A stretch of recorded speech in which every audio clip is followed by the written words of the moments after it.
Hey everyone, Summer here with AstariaSen, and I wanted to do a tag, my top 5 strange and unusual decks.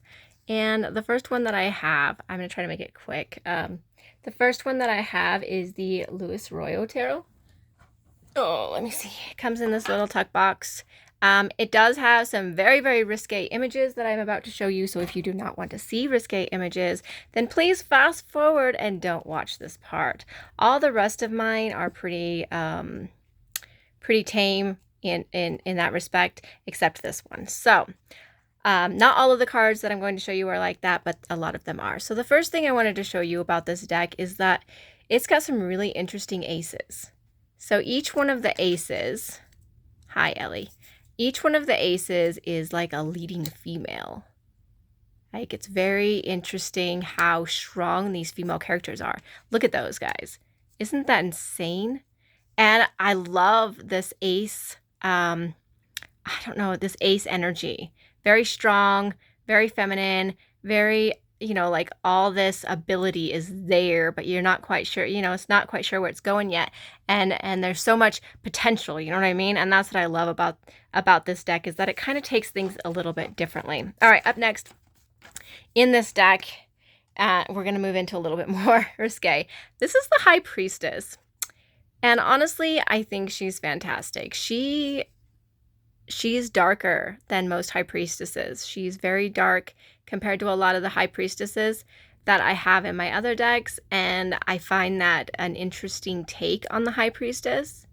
And there's this like big giant beast in the background too, along with all the bats. So I don't know, I'm not sure how I feel about this High Priestess, but I do think it's an interesting card. This is the Fool. It's probably one of my favorite kind of fools. She is just, I don't know, there's the masquerade idea of it. There's the skull idea of it, what is that Shakespeare one? To be or not to be, And that's just a fantastic idea of the Fool in a general sense, right? To be or not to be. This is Strength. Probably one of my favorite strength cards. Look at her, and she has got him by the hair, and she's gonna run him through. She's like, this is me or it's nothing, you know what I mean? I know. Wow, the strength in this card is just insane. The feminine power that's involved, This one is Seven of Cups. Now, I just find it to be a strange card for the Seven of Cups, a strange image for the Seven of Cups. I don't really know how to take it. She's kind of looking off, into potential, I guess. So I guess I could maybe see the Seven of Cups, with this idea of abilities, things are out there, you know what I mean? And then the next one is the Empress. Again, a much darker Empress than usual. She's not pregnant, obviously, but she is very feminine. She is very seductive. And I find that very unique in an Empress, I guess. And then I added this card, Three of Pentacles, just because of the beast that's on here. Isn't he just great? He's a fantastic creature. I hope my camera is getting these images good. It's, for me, it looks like it's coming up blurry. And then the last one, very last one, is probably the most risque card in here, is the Hanged Man, and she is having her way with the Hanged Man. This deck is actually quite sexual in nature. Even the description in the book has a lot of sensuality to it.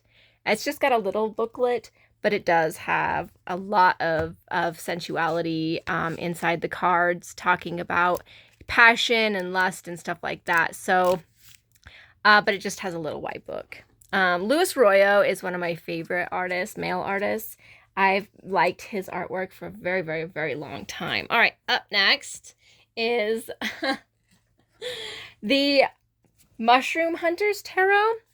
And this is a recent one for me. I have no idea what to make of this deck in a general sense, but I pulled out some cards that I found very interesting, strange, or unusual. Like the Page of Pentacles naked is a little strange.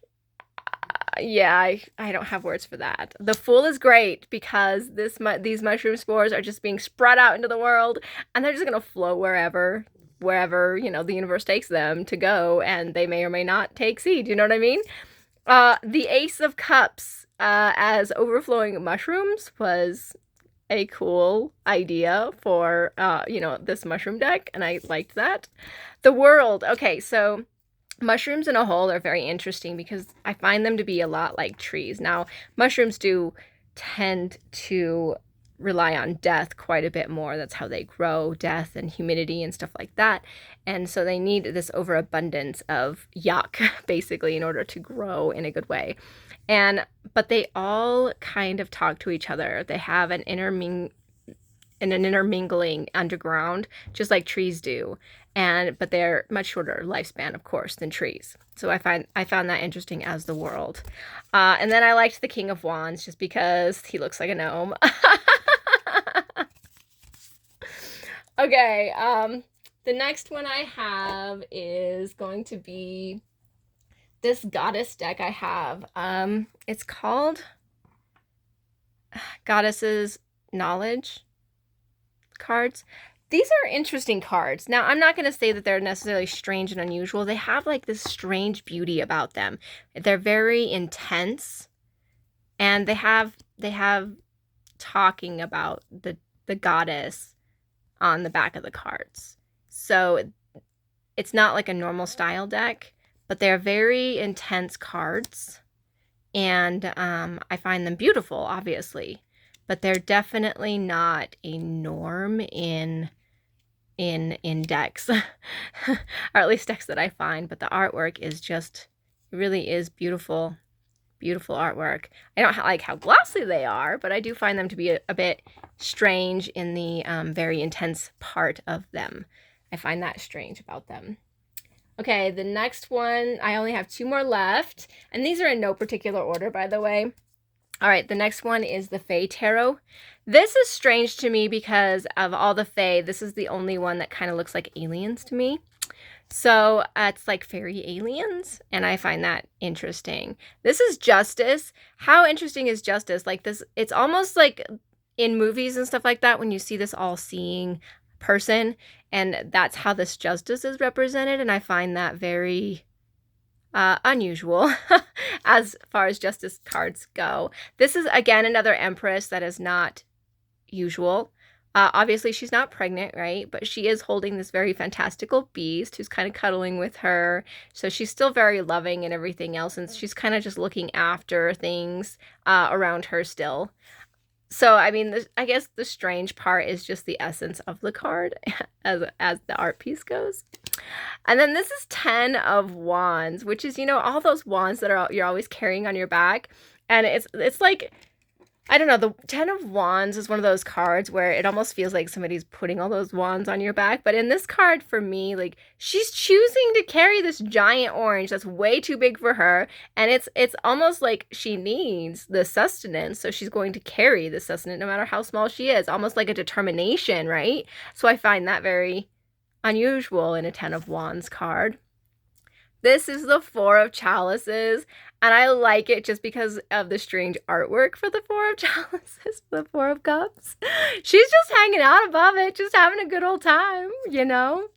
The Hanged Man underwater. That is unusual. Yeah, the Hanged Man underwater. And he's keeping himself there. He's not all tied up. He could just float, but he's keeping himself underwater even though he can't breathe. That's interesting, right? Now, here's the Queen of Wands. Now, here's the strange part. I would have figured this more for the Empress card, right? I'm not sure why, but I would have. But I do find it a interesting Queen of Wands. And then I have the Ace of Swords.